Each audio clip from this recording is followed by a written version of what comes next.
रामराम शेतकरी मित्रांनो, पाहूया छत्रपती शिवाजी महाराज मार्केट यार्ड लासलगाव तसेच हैदराबाद येथील आजचे म्हणजे दिनांक 30 जुलै 2024चे कांदा बाजार भाव। चला तर मित्रांनो, जाणून घेऊयात कोणत्या मार्केटमध्ये आज कांदा भावाची आवकेची परिस्थिती नेमकी कशी आहे। तर मित्रांनो, सुरुवात करूयात लासलगाव येथून। लासलगाव येथे आज 300 नगांमधून अंदाजे 3500 क्विंटल उन्हाळी कांद्याची आवक आतापर्यंत दाखल झालेली आहे। उन्हाळी कांद्याचे सरासरी बाजारभाव 2650 रुपये क्विंटलपर्यंत सरासरी कांदे लासलगाव येथे आत्तापर्यंत विकत आहेत। तर टॉप क्वालिटीचा एक लॉट 2900 रुपये क्विंटलपर्यंत लासलगाव येथे उन्हाळी कांद्याला आत्तापर्यंत बाजारभाव निघाले आहेत। तर हैदराबाद येथे आज 75 कांदा गाड्यांची आवक आली होती। 1-2 लॉट 3300 ते 3400 रुपये क्विंटलपर्यंत विकले।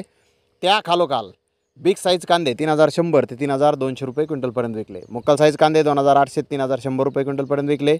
मीडियम कांदा 2900 ते 2950 रुपये क्विंटलपर्यंत विकला। गोल्डा गोल्डी 1500 ते 2700 रुपये क्विंटलपर्यंत विकली। डॅमेज माल 1800 ते 2200 रुपये क्विंटलपर्यंत आज हैदराबाद येथे विकला आहे। तर धन्यवाद मित्रांनो, आपण माझा व्हिडिओ शेवटपर्यंत पाहिल्याबद्दल। व्हिडिओ आवडल्यास लाईक करा, शेअर करा।